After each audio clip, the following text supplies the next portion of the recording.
destruction! You have violated the pact.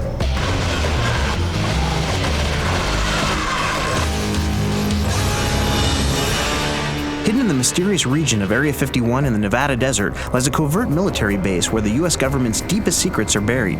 Now, something's gone wrong. A viral outbreak quarantines the facility, trapping scientific and military personnel with an even greater menace wreaking havoc inside. It's basically the story of Ethan Cole, who's a scientist. He's a hazmat specialist for the U.S. Army that gets sent into Area 51 after a virus is breaking out. You are the medical specialist trying to figure out what this experiment was and what went wrong. You and your hazmat team come into this area and all hell is breaking loose. And you realize you're there for more than your initial purpose. You are the everyday man that suddenly is becoming the action hero. Open the door!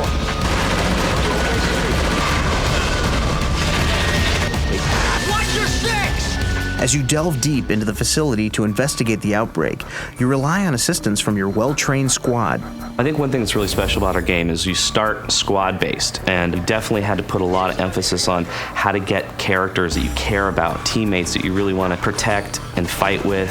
And they're all AI controlled, so they'll move around the world on their own. In battle, they'll take up different cover positions. They point out enemy locations and help you achieve some game objectives. Eventually, the team is kind of whittled away one by one, and you're left alone. About that moment, your suit's breached, you're infected by the virus, and you begin to start mutating.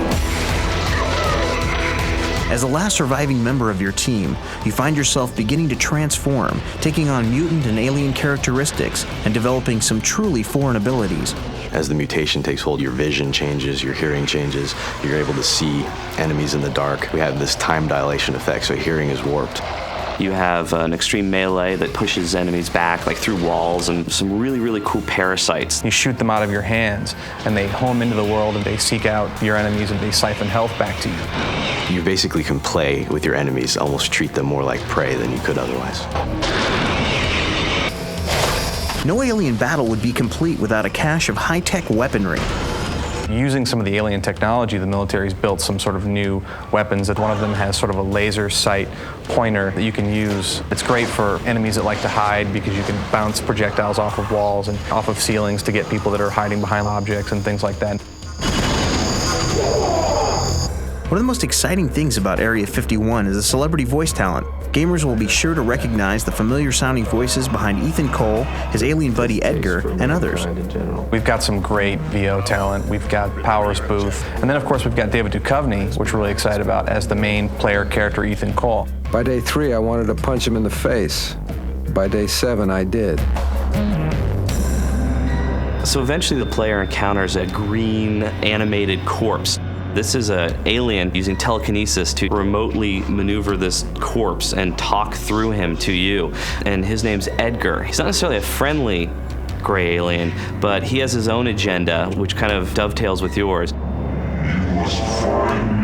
Edgar is voiced by Marilyn Manson, and we actually have a scene where your player, Ethan Cole, voiced by David Duchovny, gets to talk to Marilyn Manson. So I couldn't think of a better experience of video game than like David Duchovny talking to Marilyn Manson. It's just awesome. Are you comfortable descending into the hell of another man's creation?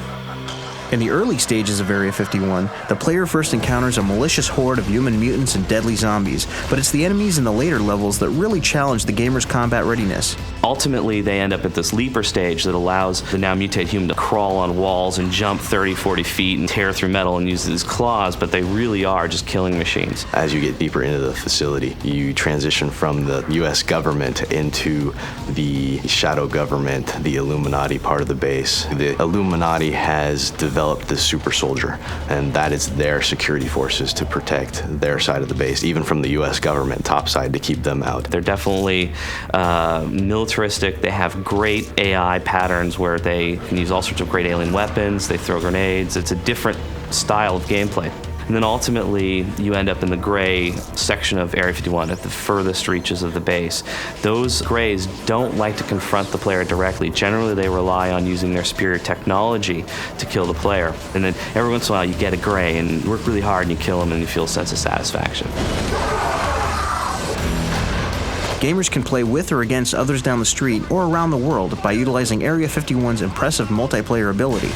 What we did is put in 16 players, voice over data, so you can chat with your friends on a USB headset and give you all the modes that you'd expect.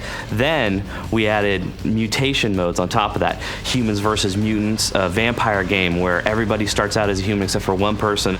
Then the mutant infects the other ones, and then the tide of battle shifts, and now it's all mutants hunting the last human. So we really brought what made Area 51 successful in the single player to multiplayer to kind of create this whole new experience I think everyone's going to really enjoy. One feature that we're really proud of is that our levels actually can scale based on the number of players involved. If it's in a 16-player game and 10 of the players drop out, alarms will start going off in the outer regions of the level, and the level will start to collapse to bring players together to keep the action frantic.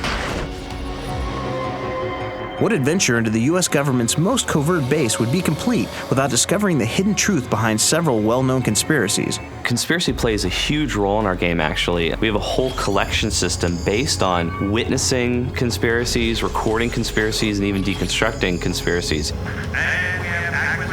We've got the fake lunar landing, which is a big set piece for us, and complete with cameras and a director's chair and the whole 9 yards.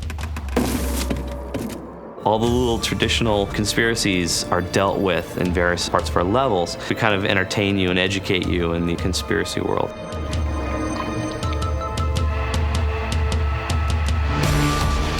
Spending this much time working on the game made us wonder, do these guys actually believe that UFOs exist? Do I believe in aliens? Yes. I've had some weird experiences in Nevada on a lonely road, and I definitely believe in UFOs and aliens. Do I believe in UFOs? You know, I think I kind of fall in the middle. I think there are definitely some things going on that we're not aware of. Without a doubt, I believe in UFOs. I've seen things that can't be explained. There's just too much out there that we don't know.